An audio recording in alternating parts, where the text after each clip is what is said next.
Hey, good Thursday morning. This is First Warn Storm Team Chief Meteorologist Brad Panovich. Quick video update on what is now Tropical Storm Karen. You can see Karen here in the middle of the screen.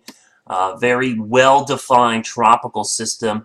Very big central dense overcast that's off to the east of the center. The circulation center is actually right in here. So the system is kind of lopsided. There's some dry air getting trained here, and obviously the land having some of an impact here, but the deeper moisture coming in from the south and the east is helping to keep the eastern side much stronger than the west side. You can briefly see the forecast track. We'll get into that in a minute, but let's look at the infrared satellite imagery. And the highest cloud tops, the worst thunderstorms are obviously off to the east here. A water vapor loop will show that dry air in the western Gulf of Mexico that's getting entrained a little bit into the western part of the circulation, which is helping to keep it somewhat under control. Big plume of moisture, a poleward jet going up to the north, being influenced a little bit by a trough, which is coming down through the Rockies right now. And this is going to be your main steering mechanism. This trough dropping out of the Rockies is going to move in like this and cause the flow, basically pick up the storm and shove it off to the north and east. But because these are two moving parts, oftentimes difficult for the models to forecast that. I think it's pretty straightforward. There's going to be some track to the northeast. The exact track is going to kind of be up in the air. And speaking of that, let's look at the official track from the Hurricane Center. You can see the track's pretty well defined here initially. There are hurricane watches up from Grand Isle, Louisiana, all the way over to Apalachicola. Then you have tropical storm watches up for southern Louisiana. It looks like from around Grand Isle area, almost all the way over to basically the middle of the Louisiana coastline, and then all of the Lake Pontchartrain, Lake Borgne area. But here's where things get interesting. Notice how wide the air cone is here out a couple days. This is a pretty wide cone, so you could have a track over in Tennessee, or you could have a track offshore. So there's still a lot of uncertainty here. And just so you know, the timing wise, right here off the mouth of the Mississippi River, this would be at 1 a.m. Saturday morning Central Time, and then making landfall sometime after that before 1 a.m. Sunday Central Time, which is 2 a.m. Carolina time. And then up in the Carolinas, you can see that as a depression would be in the upstate of South Carolina at about 2 a.m. Monday morning. But again, this is where the track gets pretty wide, and then up towards the D.C. area. Moving pretty quickly. You can see these increments are pretty wide apart, which means the storm's going to be racing to the north and east. Let's look at some of the parameters that may cause the storm to strengthen. I do think it will strengthen. If you look carefully in the Gulf of Mexico along the track, pretty relatively warm water compared to average. The anomalies are pretty high here, especially as it gets near the coast. So warm water is not going to be an issue. It'll have deep warm water. There hasn't been a lot of storms in the Gulf this year that should deter the storm.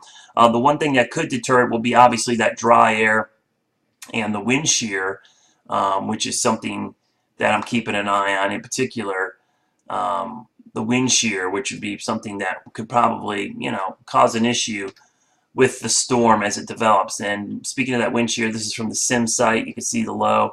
If you throw the wind shear up there, you see in the northern Gulf, as it gets closer to land, you can see some southwesterly shear, and that's likely going to be increasing as that trough comes down. So while the storm has a nice window between the middle Gulf and where it is right now, right in here, to strengthen, once it gets closer to land, it's going to be running into some issues of wind shear. So I think it will get to tropical storm force, or a hurricane force, excuse me, right there as the Hurricane Center has as a hurricane. But beyond there, it's probably going to run into some issues as it gets closer to land and picks up speed. The one thing you notice looking at these tracks, initially all of the forecast tracks are close together. That means it's slow moving, but then they start spreading out, which is an indication of the trough coming down and picking up the system and spreading it off to the north and east pretty rapidly. As far as the rainfall is concerned, that's probably going to be the biggest impact here in the southeast. The front interacting with the system is going to cause some heavy rain. This is through Sunday afternoon, and then you go into Monday. You can see along the track, there's a pretty clear evidence of where the track is. Anywhere north and east of this track, you're going to see a swath of heavy rain. And this is based on the GFS model, obviously. And the GFS model has a little bit farther east component to this storm than what the actual Hurricane Center forecast is. This is the GFS model, and you can see it here going into 1 a.m. Monday morning down here in Georgia, and then Monday morning at 7 a.m. Moving up the Savannah River Valley, and then moving off to the east of the Charlotte area in eastern, South, and North Carolina. So with that track, you definitely aren't as concerned about severe weather. And that would be the main threat, I would think, for the Carolinas. Because the system's moving quickly, the flood threat shouldn't be huge. The winds are going to have enough time to unwind, so it's not a high wind threat. The thing you worry about anytime with a tropical system is anywhere north and east of the track, which is this area right in here. If the track goes exactly where it is, you'd have a threat for severe weather.